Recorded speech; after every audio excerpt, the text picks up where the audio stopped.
I started playing Pokemon back in 2001 and my first Pokemon was Cyndaquil. And now 21 years and a Hisuian form later, I'm finally giving the line the attention it deserves. Cyndaquil is a pure fire type and it retains that typing throughout the entire evolutionary line. That means that we have 5 resistances to Bug, Grass, Ice, Steel and Fire, and we have 3 weaknesses to Ground, Rock and Water. In addition to our type matchups, the only way Cyndaquil can get burnt is through Tri-Attack. And as always, if you find that you're enjoying this video, please do leave it a like. If you want to see more content just like this, then please do subscribe. I have a Patreon at patreon.com/trainersquidgy, and my question for you today is, who was your first ever Pokemon? For me, of course, it was Cyndaquil, but for you, it could be almost any of them.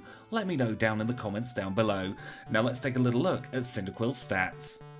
We are level 5 and we have 19 HP. We're holding a berry and our moves are Tackle and Leer. We have 10 in attack, 9 in defense, 12 in special attack, 11 in special defense and 12 in speed. So they are the stats about Cyndaquil and let's get the challenge underway. As always, I will start by showing you the very first encounter, and we had a very long walk this time. I sped up this footage to 2 times speed, and you can see we got all the way to Mr. Pokemon's house without a single encounter. I like to level up before talking to Mr. Pokemon, so I did force an encounter, and we ended up with a level 3 Spinarak. It took 4 shots to kill, and for the first time ever, we got poisoned in our first encounter. In previous runs, I've always ended the grinding session when we hit level 7. However, going forward I'm changing that slightly and I'm going to keep grinding until either we run out of PP or we're very close to fainting like Cyndaquil was here. My logic for this is we're going to be having a heal from Mr. Pokemon regardless, so it saves a heal if we do need to grind at Violet City, and especially because Falconer has Mud Slap, I thought it would be very important to try and do this time. But we're now encountering the rival for the first time, and this is where I would normally say I used the Universal Pokemon Randomizer to replace my starter, but I didn't this time. Cyndaquil is just one of the starters, and the starter the rival picks is Totodile. We defeated him with relative ease, and we go to the police officer and say his name is triple question mark. After that, it's a brief chat with Professor Elm's aide, and we can make our way towards Violet City. Our first destination in Violet City is the Sprouts Tower. We might not have Ember yet, however we do have the type advantage over all of these Bellsprouts, and they're only level 3, which means there are 2 shots when Tackle actually hits every single time. And at the tail end of this battle we will learn Ember, and that will speed our process up through the tower immensely. So a few missed tackles later and a critical hit from Vine Whip, we grow to level 12 and we learn our first fire move, and that means we can have a little chat with Elderly at the very top of the tower, and we can use Ember on his Bellsprout. It's lovely one-shot city for the Bellsprouts now. It's still a 3-shot on the Hoothoots, but we can't have everything, especially because Hoothoots has great special defense. And at level 14 we get our first evolution. I think this might be the first time we've evolved before Falconer's Gym. Cyndaquil evolves very early into Quilava, however Quilava evolves very late into Typhlosion. So with the evolution out of the way and 2 bird keepers defeated, we can take on Falconer, our first gym leader. It's a 1-shot on his Pidgey, and I am very worried about the Pidgeotto, but I shouldn't have been, because it was a 1-shot critical hit from Ember to take it down without a single Mud Slap, and we get the Zephyr badge in under 9 minutes. We're now going to take a trip southwest towards Azalea Town because we've got some HM friends waiting in the forest. The first HM friend we encounter this time is Psyduck. Psyduck will be helping us out with Surf, Strength, Waterfall and Whirlpool. Psyduck is one of our 2 HM friends that we catch in the forest, and in this instance we didn't have to wait too long to catch it. It got in our first Great Ball. The second HM friend we're going to encounter is Paris. Paris will be helping out with Cut, Flash and Dig, and if we need it a little bit later on, if we need to grind, Paris is also volunteering himself to use Sweet Scent as well. So with our HM friends acquired, we can make our way into Azalea Gym. We had no issue at all with any of the gym trainers because we are a fire type, and we can go straight on to Bugsy. I've got to be honest, this one could be very easy. We learn Quick Attack in the process of this gym battle, which is going to replace Tackle because it's a stronger normal type move and has priority. And in that time we have 1-shot all of his Pokemon. A very easy Bugsy battle for a time of 15 minutes and 45 seconds. This speedy pace might not last forever though, because we have Rival 2 coming up, and whenever we have one of the starter types we have a bit of an issue with Rival 2. His Ghastly goes down in one shot though, and we are on to the Croconaw. I use Quick Attack and take off roughly about a sixth of his health. We do a little bit more with Ember this time, and we start quick attacking away as Water Gun is dealing damage.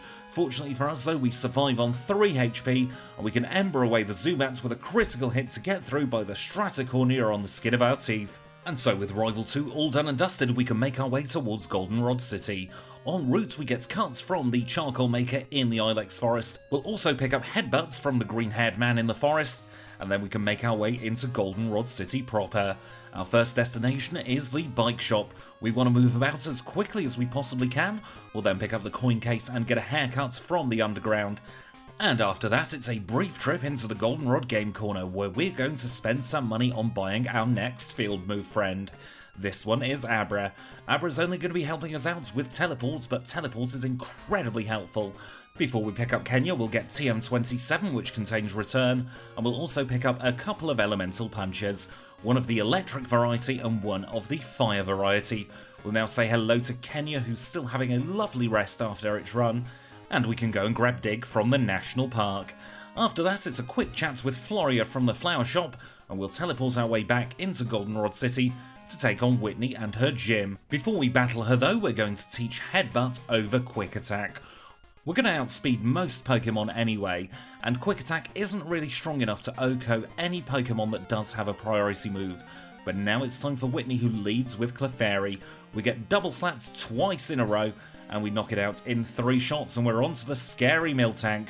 Miltank has rollouts, but fortunately for us, we get the burn, so we can knock it out in 3 shots to make sure we don't faint, and we can get Whitney's badge in a time of 23 minutes and 38 seconds. We're now going to head back north towards Ecruteak City, and we're going to pick up a couple of items en route. The first item we're grabbing is TM04, which is Rollout, and the second item is the Magnet. After that, we're going to have a little chat with the man who's observing the Kimono Girls. We'll get Surf for Psyduck there, and we can move on into the Lake of Rage. We're just going to grab the rare candy this time and make our way back towards Ecruteak City. We'll go west out of there and pick up the Mentberry, and now it's time for rival number 3. This time the rival will lead with that pesky ghost-type Haunter. We aren't going to OHKO the Haunter, so we're going to be put on a clock with Curse, and then he sends out Croconaw. We just headbutt the Croconaw, and every single time we headbutt it, it flinches. So Croconaw didn't deal any direct damage to us at all in its battle with us, however we did still lose 40 HP. That goes up to 60 HP as we hurt ourselves in confusion against the Zubat, and we eventually knock ourselves out. Let's try again, we're on the clock once more because of that pesky Haunter, and he sends out the Croconaw. Once again we get good luck with the flinches, and we flinch Croconaw twice in a row, and that means we knock it out. We're on to the Zubat again, we headbutt it away and knock it out in 1 shot this time, and the final Pokemon is Magnemite. We've got Ember for Magnemite, so that's a 1 shot, and that rival battle went an awful lot smoother this time. So we can fall through the hole, and now we're ready to take on Ecruteak Gym. We're going to have a little battle with Medium Grace and her Haunter. We're going to set fire to it as it uses Spite against us, and we grow to level 31. At level 31 we can say goodbye to Ember and hello to Flame Wheel. That gives us a 50% boost to our Fire-type move's power, and that did just the job to knock out the second Haunter in just 1 shot. So now let's take on Morty and his Ghost-type Pokemon. He leads with Ghastly that easily goes down in 1 shot, and we grow to level 32. Haunter joins the party and goes down straight away. Now it's time for the pesky Gengar. We don't even need to use our Mint Berry because we critical hit it away, and we don't quite knock out the final Haunter, but a Nightshade later and it is gone. Fog Badge in hand in a time of 32 minutes and 30 seconds. Let's now move on towards Olivine City, where our first destination is the cafe. We grab a Fizzy Pop for ourselves, and we also get Strength for Psyduck. After that we go up the lighthouse and have a little chat with Jasmine. Jasmine's after some drugs again, so we are going to have to smuggle them all the way in from Scionwood City, and that's where we are now. We have a little chat with the man in the drugstore. We tell him that we're not a police officer, so he hands us the secret package, and we can move on into the gym. In the gym we face Black Belt's Nob. Nob has a Machop, which we headbutt away in 2 shots, and he also has a Machoke. Machoke has Rock Slide and dealt a little bit of damage to us, but we do knock him out, and now we are evolving. We are now in Cyndaquil's final form, Typhlosion, and look at those stats, they are delicious. We have 109 in special attack and 100 in speed. Generally, I class a Pokemon as having very good potential if its speed is roughly 100 or higher, and it has an attacking stat over 100, so Typhlosion more than fits the bill there. So now let's test out our Typhlosion's newfound power against Chuck and his fighting type Pokemon. We two-shot the Primeape away and we are on to the Poliwrath. We taught Thunder Punch for the Poliwrath, and in this instance that, combined with the Mince Berry, was enough for us to knock it out in 2 shots and get the Storm Badge in a time of 38 minutes and 50 seconds. Our next destination is the Lake of Rage, where the Red Gyarados is waiting for us. It does have a type advantage over us, but we still have that electrically charged boxing glove on. So we take it out in 1 shot, we grab the red scale, and look who's here. Our least favourite person in the world. It's the liar with the flyers. We get HMO 6 off him and we tell him to go away. He obliges, but I'm sure we're going to bump into him later. Anyway, let's now take on Price, the Ice-type gym leader. He leads with a Seal, which isn't an Ice-type as far as I'm aware, so we'll just Thunder Punch it in the mouth. We'll do exactly the same against the Dugong and almost take it out in 1 shot. We should really have been holding the magnet for that.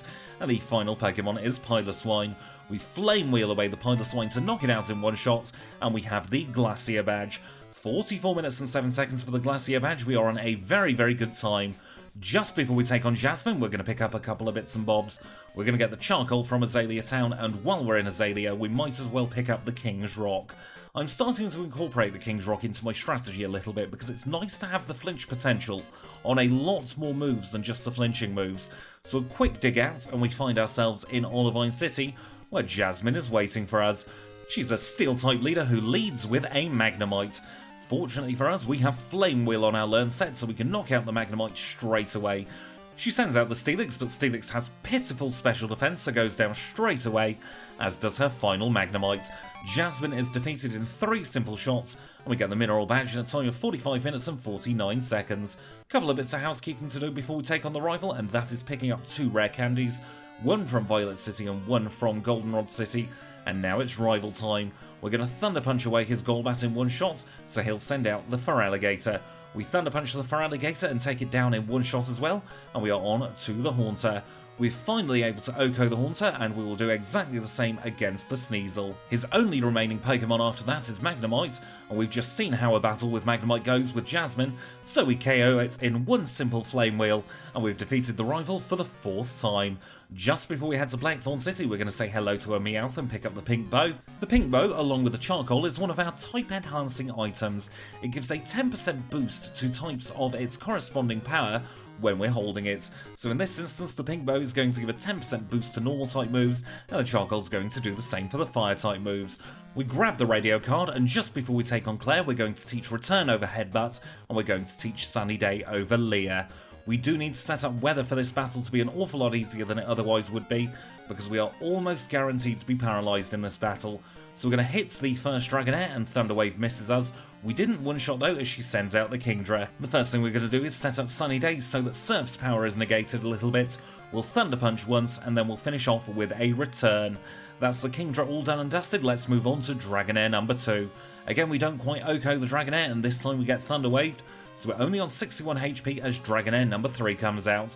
We're paralysed and she gets a critical hit on us, but luckily for us we OHKO on the 2nd turn and we knock it out. That is the Rising Badge in hand in a time of 1 hour and 2 seconds. Let's now move east from New Bark Town to pick up the rare candy on Route 26. We'll have a little chat with the guard that lets us get through to Victory Road, and we're going to pick up TM26. TM26 contains Earthquake, a very, very powerful ground-type move, and we are going to teach that straight away. Earthquake is going to be replacing Sunny Day. As soon as we get to Kanto, we can buy more Sunny Day TMs if we need them, but for now I think Earthquake is going to help us through Rival 5 in the league an awful lot better. So this time the rival will lead with Sneasel, and that is really bad news for him because a single Flame Wheel takes care of it, and he moves on to Feraligatr. We still have Thunder Punch on our learn set, and Feraligatr still isn't strong enough to tank it, so we can go on to the Golbat. Golbat is also weak to Thunder Punch, so it's a simple one-shot. Haunter has Earthquake with its name on it, so that'll go down straight away, and the penultimate Pokemon is Kadabra. We don't have anything super effective against the Kadabra, but a Flame Wheel did the job, and it did the job against the Magneton as well. That is Rival 5 all done and dusted, and we're not going to see him again for the rest of this run. And now that we're in the league, we're going to heal up, whether we need it or not, because we want our PP replenished. And it's time to say thank you to the HM friends. We say thank you to Kenya, to Abra, to Psyduck, and to Paris. You've all been a great help in the Johto region. Get some well-deserved rest, while Typhlosion takes on the league. We'll grab our full restores, and now it's time to take a look at our stats before we enter the Pokemon League. We have 169 HP at level 53. Our moves are Flame Wheel, Return, Earthquake, and Thunder Punch. We're holding the pink bow. Our attack is 127, our defense is 121.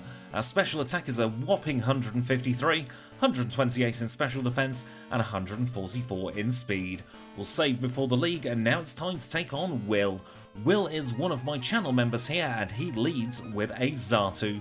Xatu is weak to Thunder Punch and goes down in a single shot, and we're on to Slowbro. Thunder Punch is also super effective against the Slowbro, and it goes down in one shot. We do exactly the same against Xatu number 2, and that brings us on to his penultimate Jinx. We use Flame Wheel against the Jinx to take care of it in a single hit, and his final Pokemon is Exeggutor. Exeggutor is also weak to Fire-type moves, so we knock it out, and we have defeated Will in a time of 1 hour, 6 minutes, and 29 seconds. Koga's next up to battle, and he leads with Ariados. Ariados being part Bug-type means it goes down straight away. He tries again with Fortress, but Fortress is very flammable. It goes down in one shot, so he'll send out a Muck. I misclick against the Muck, and I use Return instead of Earthquake. And as you'll see here, I generally like to have the moves in a set order, so I reorder Earthquake and Return to make sure that doesn't happen again. I then Thunder Punch the Crobat, but I don't quite knock it out, and that means he's used Double Team and Koga has used a pesky full restore. We do eventually get another couple of hits on it though and knock it out, and Koga sends out Venomoth. Venomoth is a bug poison type Pokemon, so it is weak to fire type moves.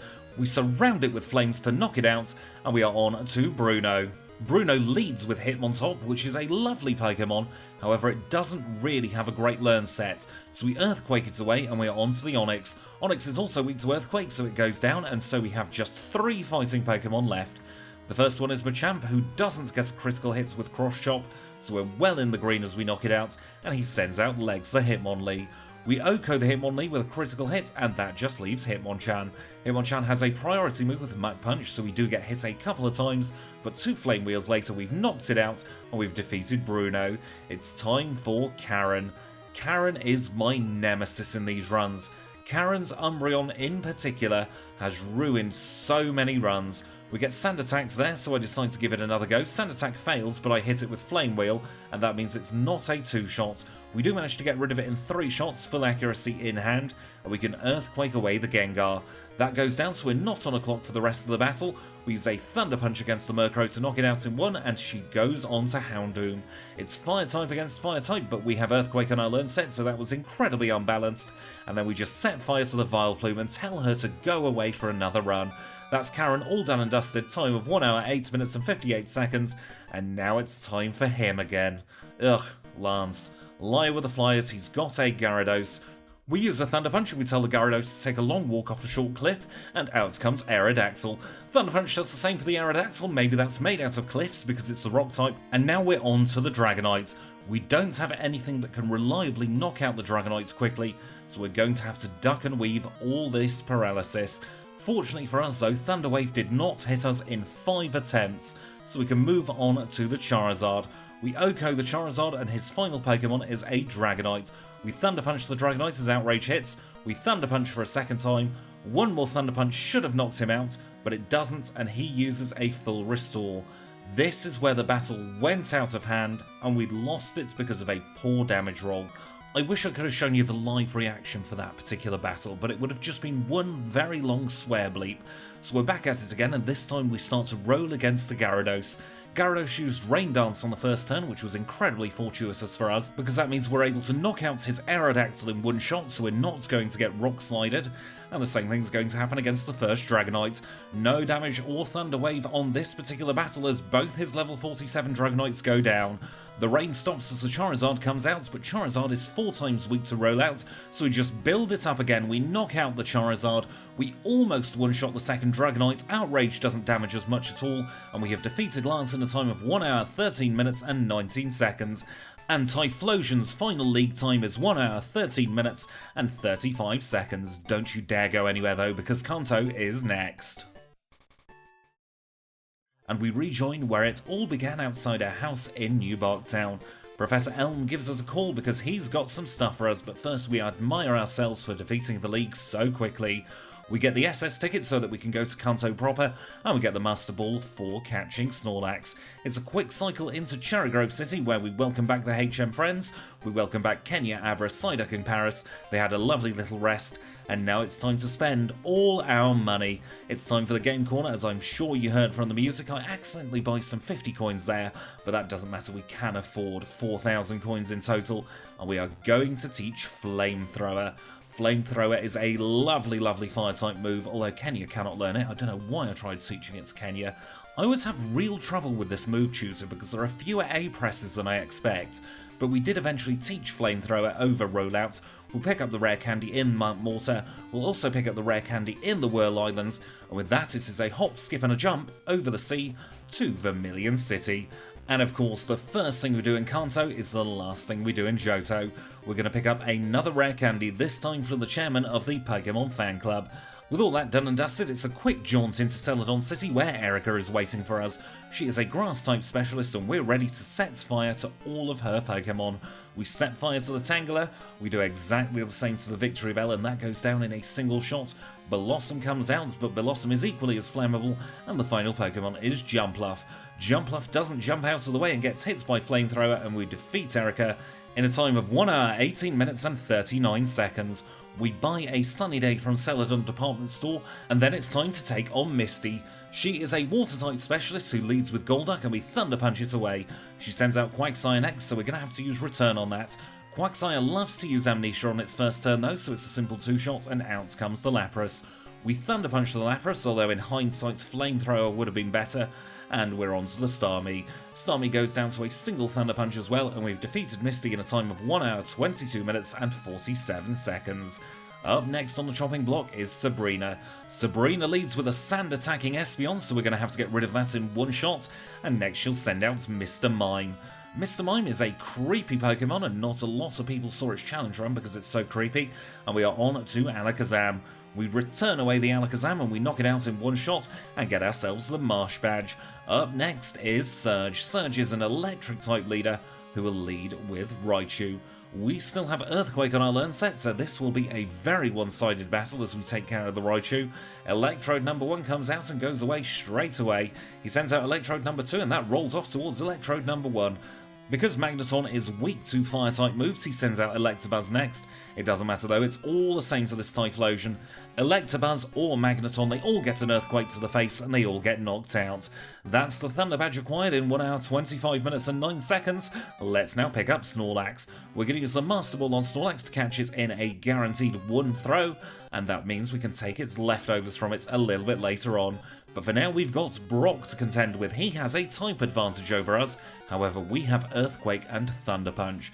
So the first thing we're going to do is Earthquake away the Graveler, and we will grow to level 63. Up next is Rhyhorn, and Rhyhorn doesn't have anything for us, so we knock it away straight away. Omastar comes out, and it's a quick punch in the chops for that to go down, and his next Pokemon is Onix. We go back to Earthquake for the Onix, and it goes down in just 1 hit, and his final Pokemon is Kabutops. We punch that around the chops as well, it gets fainted, and we have defeated Brock in a time of 1 hour, 26 minutes and 30 seconds. We now go across the open ocean towards Cinnabar Island. We have a little chat with Blue, who tells us all about the volcano here. We pick up the hidden rare candy, and it's now time to make our way to our next gym leader.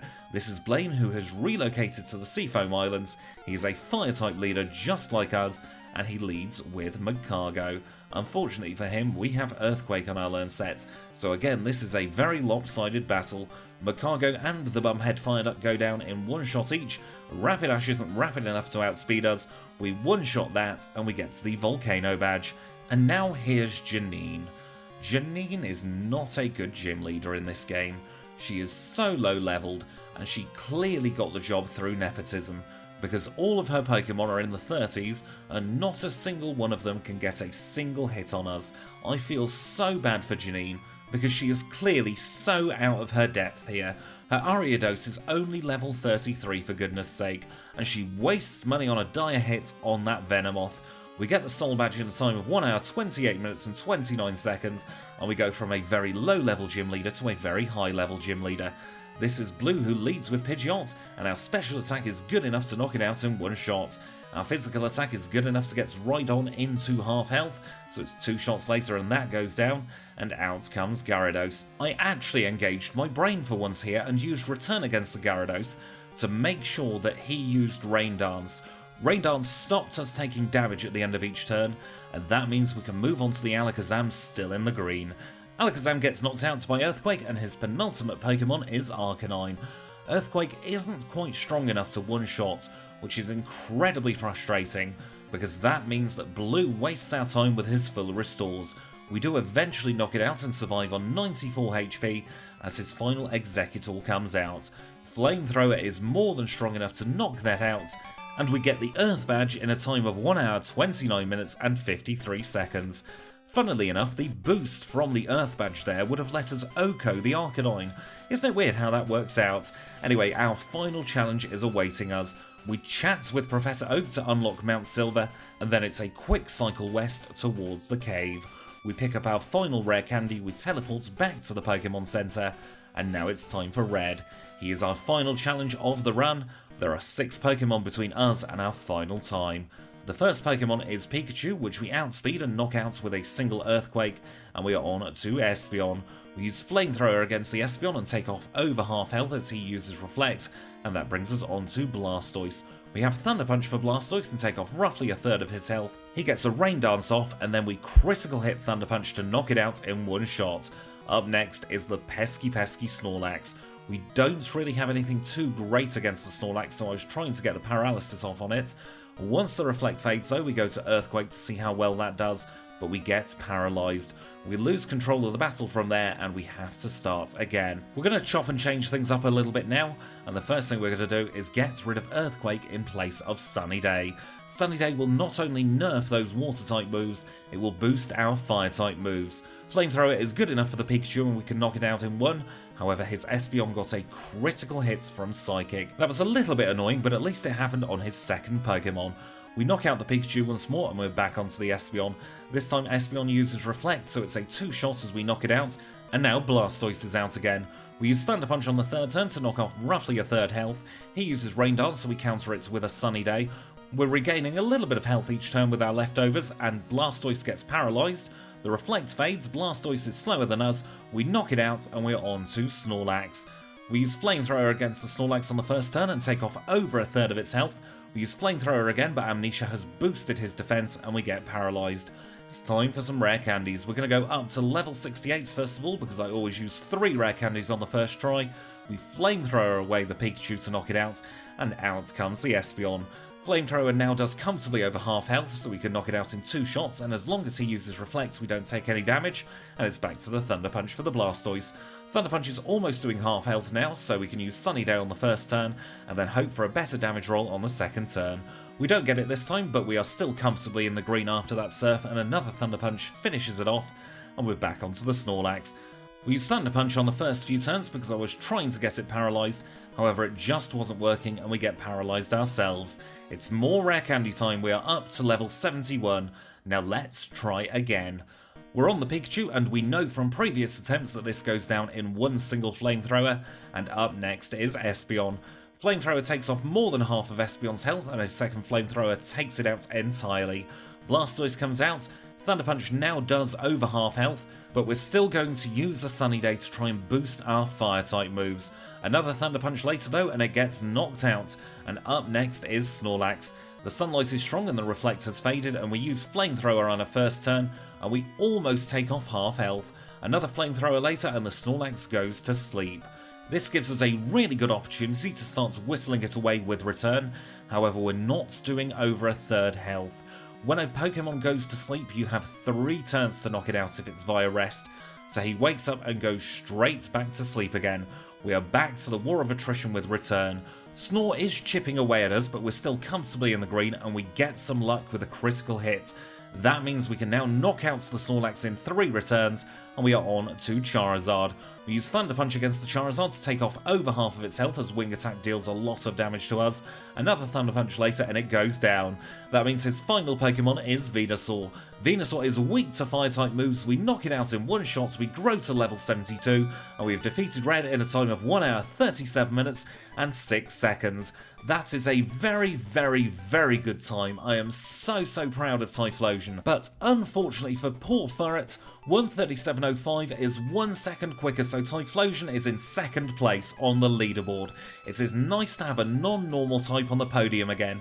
On the other end of the leaderboard, Dodrio goes down to 10th place, in 11th place is now Tauros, and in 29th place is poor Magcargo. But with that, we are done. So I'm going to say thank you all so much for watching. I hope you've enjoyed this video. If you have, please do leave it a like. If you want to see more videos just like this, please do consider subscribing. I have a Patreon at patreon.com/trainersquidgy. And if you've got anything to say, please do leave it in the comments down below. But until next time, I'll say thank you all so much for watching. I hope you've enjoyed this video, and I'll see you all very, very soon.